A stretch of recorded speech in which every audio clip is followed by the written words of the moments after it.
जो भी लड़के 80,000 लड़के जो क्वालिफाइड हो गए हैं सबको नियुक्ति करना है सरकार को, चाहे वो किसी भी तरह करे। बिहार में एक भी ऐसा वैकेंसी नहीं है जो कि बिना भ्रष्टाचार के चढ़े हुए होती है कि सब पास हो गए, आप लोग की नौकरी तक पक्की है। इन्होंने यहाँ तक के कह दिया था कि दिवाली का मिठाई जो है आप अपने सैलरी के पैसे से खाएंगे। अच्छा, इलेक्ट्रॉन से कॉल आता है और 60,000 डिमांड की 30,000 आप पहले दे दीजिए। क्या पैसा किस लिए? कि आप मेरिट में शामिल हो पाइएगा। आपके पास करेक्ट इन्फॉर्मेशन है, सबका नौकरी पक्की है, लेकिन इस बीच में खेल हुआ जो उनको पता नहीं चला। गाने में आप जानते हैं कितना बड़ा है? मुझे पता है सर, हम इतने बेरोजगार हो गए हैं ना ये भ्रष्टाचार के चक्कर में कि ये छोटा पड़ जाए। एग्जाम देने के लिए भी हम लोग को हाई कोर्ट जाना पड़ता है, सरकार समय से एग्जाम भी नहीं लेती है।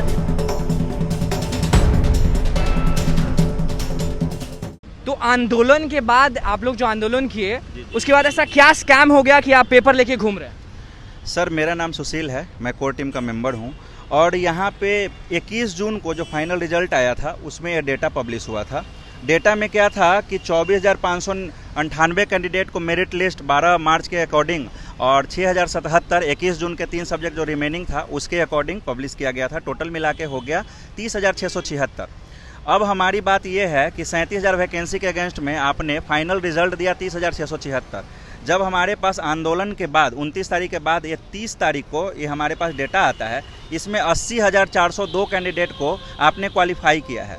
मेरा क्वेश्चन ये है कि जब आपने ये डेटा 80,402 क्वालिफाई हैं तो इसमें पूरा का पूरा वैकेंसी फुल हो जाना चाहिए था जी, जो कि हुआ नहीं। बिल्कुल भी नहीं। आंदोलन करने की नौबत आ गई आप सभी को। 7,000 वैकेंसी इसमें खाली रह गया था। अगर 80,000 क्वालिफाई हैं तो किसी एंगल से भी 7,000 वैकेंसी खाली नहीं होगा। 37,440 वैकेंसी फुल होनी चाहिए थी। एक या दो सब्जेक्ट ऐसा था जिसमें मात्र कैंडिडेट कम क्वालिफाई हुए थे, उसके अलावा हर एक में कैंडिडेट ज़्यादा क्वालिफाई हुए हैं। तो ये डेटा या तो दोनों में से कोई एक डेटा है सही हो सकता है, या तो इसको माने सही तो ये डेटा अपने आप को कंट्राडिक्ट कर रहा है। दोनों एक साथ सही नहीं हो सकते। ये आपको जो मिला अभी जी अपडेट कहाँ से मिला? ये हमारे संजय सर हैं, अपर सचिव शिक्षा विभाग के, उनके ट्विटर हैंडल से मिला। ये बताइए डेटा कैसा है ना, तो इसमें देखिए कंप्यूटर का स्पेलिंग सही नहीं है, चल भी नहीं है और ये लॉजिकल भी नहीं है। कभी भी इतना आज तक पात्रता परीक्षा का रिकॉर्ड ही नहीं रहा है कि 15-17% से ज़्यादा हुआ। ये 50% ज़्यादा क्वालिफाई इम्पॉसिबल है। क्वेश्चन भी इतने ईजी नहीं थे।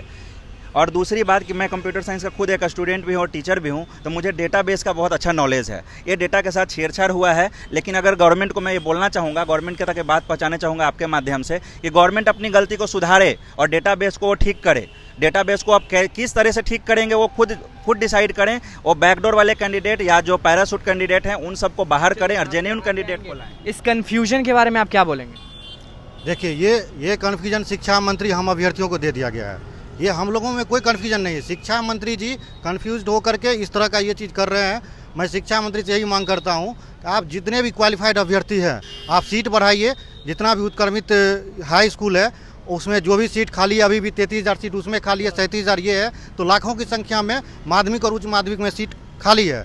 आप सीट की संख्या बढ़ाइए और भविष्य में नहीं करके 7वें चरण में जितना भी 2021 तक का सीट खाली है सबको जोड़ते हुए आप सबको नियुक्त कीजिए। तो एक ट्विटर हैंडल आप लोग को एक झटका कह सकते हैं जो दे दिया। बिल्कुल सर, कहने का मतलब है कि सरकार से जो भी गलती हुई है या फिर सरकार जानबूझ के जो भी स्कैम कर रहे हैं या जो भी कर रहे हैं, हमारा ये मुद्दा नहीं है। हमारा मुद्दा है कि सरकार ने बोला था कि जो भी 24,599 कैंडिडेट जो 12 मार्च को रिजल्ट आई थी, पब्लिश हुई थी, सरकार ने खुद प्रेस कॉन्फ्रेंस करके बोला था, शिक्षा मंत्री ने, कि सबकी नियुक्ति पक्की है। लेकिन सर अब बोलना चाह रहे हैं कि जो भी सर अब आगे जो भी लड़के 80,000 लड़के जो क्वालिफाइड हो गए हैं सबको नियुक्ति करना है सरकार को, चाहे वो किसी भी तरह करे।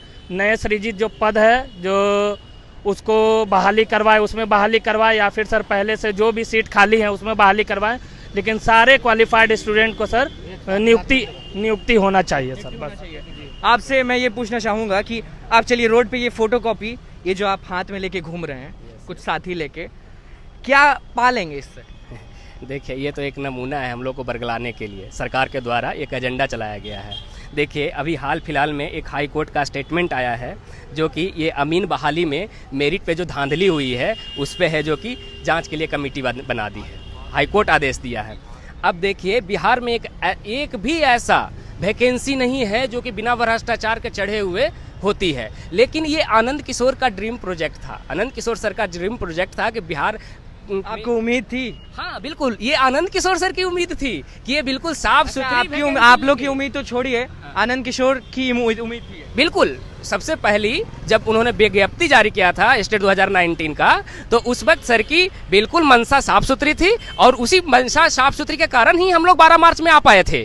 क्योंकि ऐसा क्या हुआ कि इतना बड़ा धांधली आप लोग कह रहे हैं, अभी भी रोड पे हैं, रोड ही पे ना, शायद ये कह सकते क्या 19 के बाद रोड ही पर से हैं? बिल्कुल बिल्कुल, हम लोग अगर रोजगार नहीं मिलेगा तो हम लोग बेरोजगार तो रोड पे ही आ जाएंगे ना।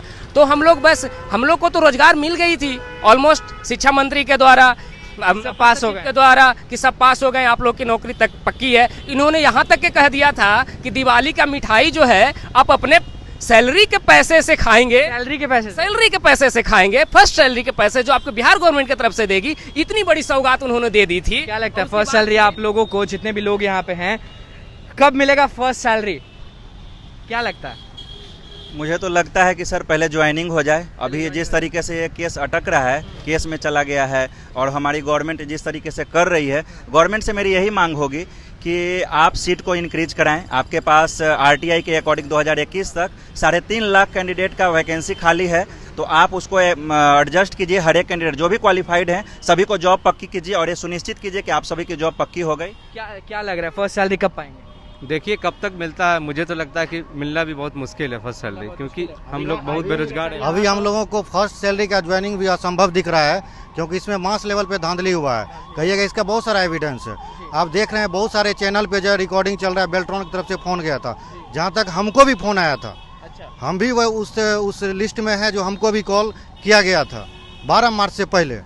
हाँ, कुछ नंबर से आप क्या है छूट रहे हैं, तो हाँ तो हमसे पैसा डिमांड। बेल्ट्रॉन से कॉल आता है और 60,000 डिमांड की, 30,000 आप पहले दे दीजिए। क्या पैसा किस लिए? कि आप मेरिट में शामिल हो पाइएगा आप। क्योंकि वो ट्विटर पे जब उनसे पूछा जाता है क्या सर सभी विषयों के जितने भी अभ्यर्थी क्वालिफाई किए हैं सबकी नौकरी पक्की है, वो रिप्लाई करते हैं यस, तो हम उसको सही मानते हैं, वो सही है। उसके बाद कंप्यूटर साइंस का बच्चा पूछता है तो वो उसमें भी रिप्लाई आता है यस। तो मेरा सवाल ये है कि पहले कुछ और दिखाना, और आप लोग जब रोड पे उतरे पूरे आक्रोश के साथ या फिर विनती के साथ कह सकते हैं, तो ऐसा क्या हो गया, उनको भय हो गया, डर हो गया कि एक बार ट्वीट करके आपको दिखा दिए ज़्यादा? देखिए, हम कहना चाहते हैं कि जब 12 मार्च को रिजल्ट दिया गया, 24,599 अभ्यर्थी क्वालिफाई किए, और जब 21 जून को रिजल्ट दिया गया फिर से दोबारा 3 सब्जेक्ट का, तो इस बीच में खेल हुआ है। क्योंकि इसी हम लोग जब ट्विटर कैंपेन चला रहे थे 21 जून से कुछ दिन पहले की बात है, जब उनसे पूछा जाता है क्या सर सभी विषयों का जितना भी अभ्यर्थी है सबका नौकरी पक्की है, तो कहते यस। इसका मतलब उनके पास करेक्ट इन्फॉर्मेशन है, सबका नौकरी पक्की है। लेकिन इस बीच में खेल हुआ जो उनको पता नहीं चला, और कौन किए हैं, किस अधिकारी, कौन सा अधिकारी किए हैं, किस स्तर का कलर किए हैं, जो भी किए हैं वो हम नहीं जानते हैं। लेकिन आप जांच कराइए, इसमें मास लेवल पे धांधली हुआ है। इतना कैसे बढ़ सकता है? इस धांधली स्कैम के बारे में आप क्या कहेंगे? सर ये तो सर स्कैम नहीं, ये मजाक बना लिया है। ये स्कैम भी कि अगर इस चीज़ को अगर नाम दे ना तो ये भद्दा मजाक होगा। क्योंकि सर जिस टेबल से प्रेस कॉन्फ्रेंस हुई है उस टेबल पे बिहार के टॉप आईएएस में से 2 आईएएस बैठे हुए थे, एक आनंद किशोर सर और एक संजय सर। आनंद किशोर सर ने प्रेस कॉन्फ्रेंस को शुरुआत की। जो भी उत्तीर्ण हुए हैं अभ्यर्थी वो अपने विषयवार सीट से कम उत्तीर्ण हुए हैं, अतः इसे पक्की नियुक्ति समझी जाए। चलिए, एक सवाल मैं पूछना चाहूँगा कि जब हर चीज़ आ चुका था, आप लोग आंदोलन पे उतरे, उसके बाद ये नया चीज़ क्यों आया? इसलिए क्योंकि वो उन्होंने इतने मास्क लेवल पे उस पर करप्शन किया है, इतने मास्क लेवल करप्शन कि उन्होंने अपने आप को, अपने ऊंचे ऊंचे ओहदे पे बैठे हुए पदाधिकारी को बचाने के लिए, ये देखिए इस तरीके का इन्होंने डेटा हड़बड़ी में जारी किया, जिसपे ना वो अपना शिक्षा विभाग का कोई पदाधिकारी का सिग्नेचर मतलब से जस्टिफाई करवा पाए, और ना किन्हीं मंत्रालय से वो उन्होंने पास करवाया। क्या करेंगे अब आप? तो ये तो सर इस तरीके का फेक डेटा जो वो जारी कर रहे हैं, कहीं ना कहीं हमारे सारे स्टेट 19 क्वालिफाई अभ्यर्थियों में कहीं ना कहीं वो भ्रम पैदा कर रहे हैं, और वो भ्रम हमें कहीं ना कहीं और बड़ा आंदोलन करने पर है जो कि मजबूर कर रहा है।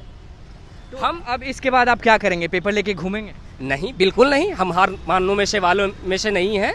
हम बिल्कुल एक बहुत बड़े आंदोलन की तैयारी करने वाले हैं, जिसमें सिर्फ और सिर्फ स्टेट 2019 अभ्यर्थी नहीं, ये एक जो भ्रष्टाचार, जितने भी नौकरियों में भ्रष्टाचार हुई है, बहुत मास लेवल पे। जिन स्टूडेंट के साथ भ्रष्टाचार हुई है, जो फेस किए हैं ये प्रॉब्लम, हाँ, वो सब एक साथ आएंगे और ये गांधी मैदान भरने का काम करेंगे। जिस गांधी मैदान आप जानते हैं कितना बड़ा है? मुझे पता है सर, हम इतने बेरोजगार हो गए हैं ना ये भ्रष्टाचार के चक्कर में कि ये छोटा पड़ जाए। सरकार ने हमें 19 लाख रोजगार, उसमें सरकारी नौकरी भी शामिल है, उन्होंने देने का वादा किया था। हमने अपने सभी अभी छात्र हैं, अभी हम सब लोग बिल्कुल छात्र हैं और फ्रेश छात्र हैं। हम लोग बेरोजगार भी है, हम लोग छात्र भी है और ऊपर से बेरोजगार भी है।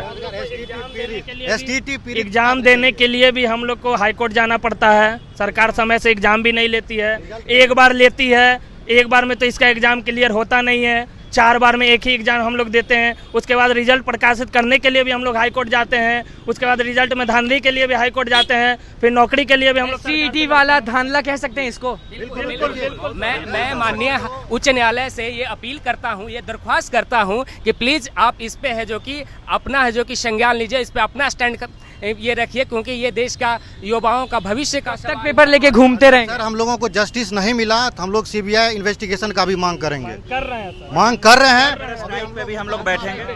तो आपने देखा ये STET वाले छात्र हैं जो कह रहे हैं कि स्कैम हो रहा है इनके साथ, बहुत बड़ा धांधली हो रहा है। अगर एंटर करना है मेरिट लिस्ट में तो 60,000 रुपये देना पड़ेगा तभी एंटर कर पाएंगे, ये भी डिमांड हो रहा है इन लोगों का। और इनका कहना है कि अगर धांधली और बढ़ी, करप्शन और बढ़ा और इनका रोजगार नहीं मिला तो ये आप ये जो देख रहे हैं मेरे सामने गांधी मैदान, तो इनका कहना है कि युवाओं में इतना शक्ति है कि पूरा गांधी मैदान को घेर लिया जाएगा, अनशन पर बैठेंगे, भूख हड़ताल करेंगे। तो बस लाइव सीरीज के साथ बने रहे, हमारे चैनल को सब्सक्राइब करें, फेसबुक पेज को लाइक करें। धन्यवाद।